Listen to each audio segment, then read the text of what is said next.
नमस्कार, आप देख रहे हैं नेक्स्ट 9 न्यूज। मैं हूं आपके साथ दीपक गुप्ता। जानकारी दे दें कि इस समय मध्य प्रदेश चुनाव 2023 को लेकर मुख्यमंत्री शिवराज सिंह चौहान ताबड़तोड़ फैसले ले रहे हैं।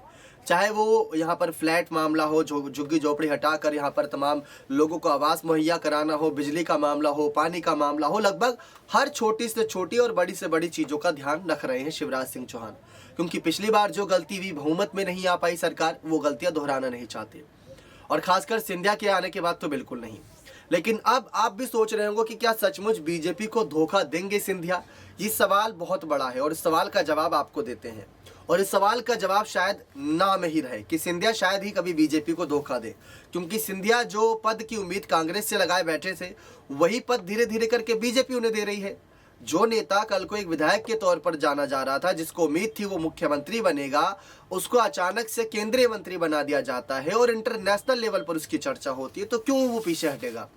यही नहीं, उसके बेटे को भी, यानी सिंधिया के अगर देखा जाए, बेटे का भी राजनीतिक सफर अभी शुरुआत में नहीं है, लेकिन सिंधिया के बेटे का यहाँ पर क्रिकेट के द्वारा सफर शुरुआत कर चुका है। और सिंधिया ने भी और उनके पिता ने यहाँ पर, उनके तमाम विरासती नेता जितने भी आए, सब ने भी क्रिकेट के यहाँ पर जरिए, एसोसिएशन के जरिए ही राजनीतिक सफर की शुरुआत करी थी। अब बात आती है सिंधिया के धोखे पर।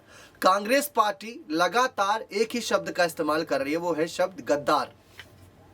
गद्दार पर भरोसा कभी नहीं करना चाहिए, बात कांग्रेस का कहना है।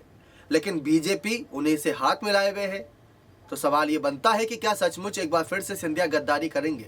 अब बात खड़ी हुई है तो जरा ये भी जान लीजिए कि कैसे कर सकते हैं।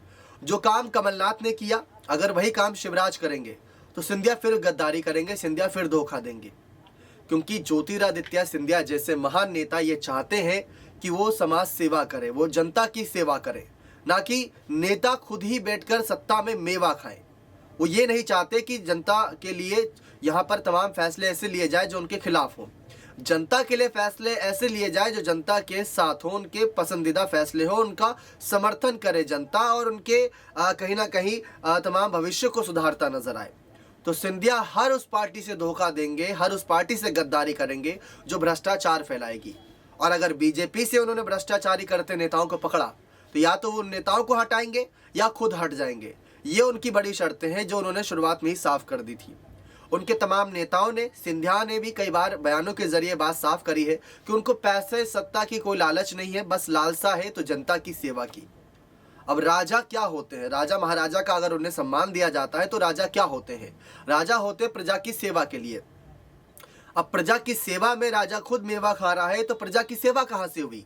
तो ज्योतिरादित्य सिंधिया जो लगातार कांग्रेस के द्वारा गद्दार धोखेबाज बताए जा रहे हैं, तो उन्होंने जवाब भी दिया था कि हमने 15 महीने दिए थे कमलनाथ को, हमने देखा था कि ये कुछ अच्छा करेंगे, अब अच्छा करेंगे, अब अच्छा करेंगे, लेकिन उन्होंने कोई अच्छा नहीं किया।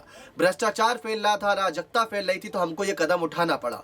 किसी को तो उठाना ही था, तो मैंने ये कदम उठाया और सही समय पर उठाया और सरकार बनाई, और सरकार ऐसी बनाई कि जो आज जनता की सेवा के लिए खड़ी है। अब आप शिवराज को ही देख लीजिए, आए दिन उनके कोई ना कोई ऐसे फैसले देखने को मिलते हैं जो तमाम भ्रष्टाचारी नेताओं के खिलाफ होते हैं। या तो उनके पद से हटा देते हैं या उनको ट्रांसफर कर देते हैं। ये बात साफ है कि सिंधिया ने एक ऐसे नेता का समर्थन किया जो भ्रष्टाचार ना फैलाए, और अगर बीजेपी भ्रष्टाचार फैलाएगी तो सिंधिया फिर से धोखा देते नजर आएंगे, गद्दारी करेंगे, वो भी जनता की सेवा के लिए।